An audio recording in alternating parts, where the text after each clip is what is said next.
really like Genesis 17 at the beginning because we see hospitality. So God and a couple of angels come down, and Abraham, as his name is now, sees them and he offers them hospitality. Which I don't know if you know this, but I am not a Christian. I am actually a Hellenic pagan, and one of our big things is the law of Xenia, the law of hospitality.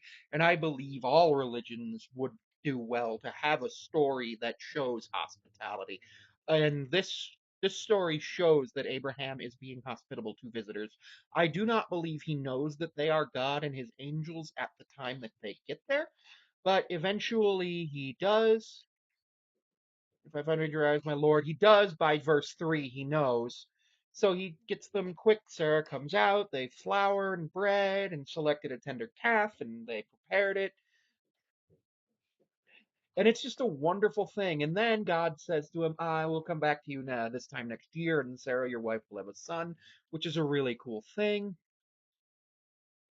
Why did Sarah laugh and say, will I really have a child now that I am old? Is anything too hard for the Lord? I will return to you at the appointed time next year, and Sarah will have a son. Sarah was afraid, so she lied and said, I did not laugh. But he said, yes, you did laugh. This shows that God is all knowing in a way, but also like most people would know when somebody laughed. And God and the angels get up and look down toward Sodom, and Abraham walked along with them to see them on their way. And God's like, should I hide this? And God's like, no. There's an outcry in Sodom and Gomorrah that's so great and their sin so grievous that I will go there and see if what they have done is as bad as the outcry says. And then Abram basically spends the whole time trying to see if there's 50, 40, 30, 10 righteous people there. And I think that's very noble of Abraham because, like, essentially, like, that shows that you're being hospitable. If you are fighting for the rights of other people, whether or not they're sinners or saints, you're doing a good thing. You're being hospitable. And I think that's absolutely wonderful. And I absolutely love that he did that. Now, of course, we know what happens. We all know that story. That's one of the first Bible stories most of us learn. It's one of the first stories in the Bible. For example, when I was a child, my dad read me the Bible a little bit.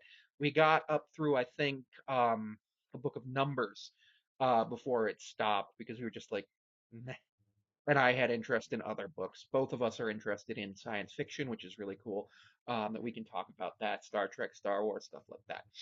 But when I was a kid, we were all like the Catholic family, and it was this whole thing. So it was like you read your kid the Bible, and then like yeah, I learned a lot, and I asked a lot of questions. And now as we've come here, but now that I'm looking at this particular verse as somebody who is not a Catholic or Christian or believer in the Bible, I'm like, or a Jewish person or an Arabic person, I'm like, this is a wonderful, not verse, but this chapter. This is a wonderful chapter until you get to the part where things get destroyed.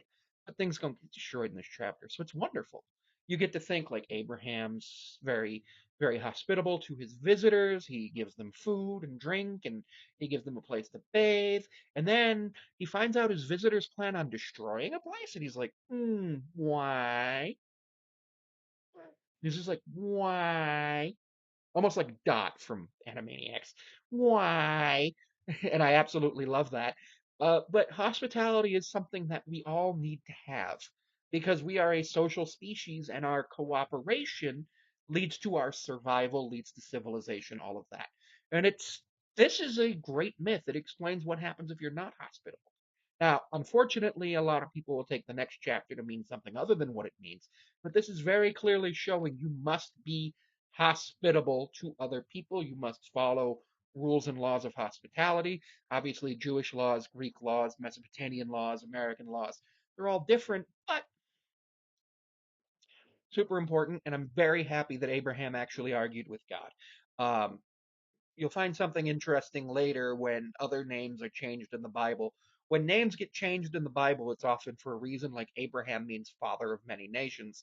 So that's pretty cool. Um, Actually, my name means listener of God. Uh, it's the feminine version of the first prophet from First and Second Samuel, which is kind of cool. But most names end up being biblical, or can be traced back to being biblical. but they all have a name, and Abraham means or meaning, and Abraham means father of many nations or father of all nations. I can't remember 100% which one. I'm not going to look it up right now. But hospitality and treat others the way you want to be treated, otherwise known as the golden rule, I think are the two most important things for a religious person, a non-religious person, honestly, just for the survival of the species. All right, everybody, don't forget to like, comment, subscribe, and you can follow me on Patreon for $1 a month. And Mariners recap videos will be published 12 to 14 hours before they'll be published on YouTube on there. You'll also have some access to things that I write, well, some blog posts. I might use it as a website, and you can book me on Cameo. You can follow me on Instagram, and well as Blue Sky at Sammy5436. Thank you for watching.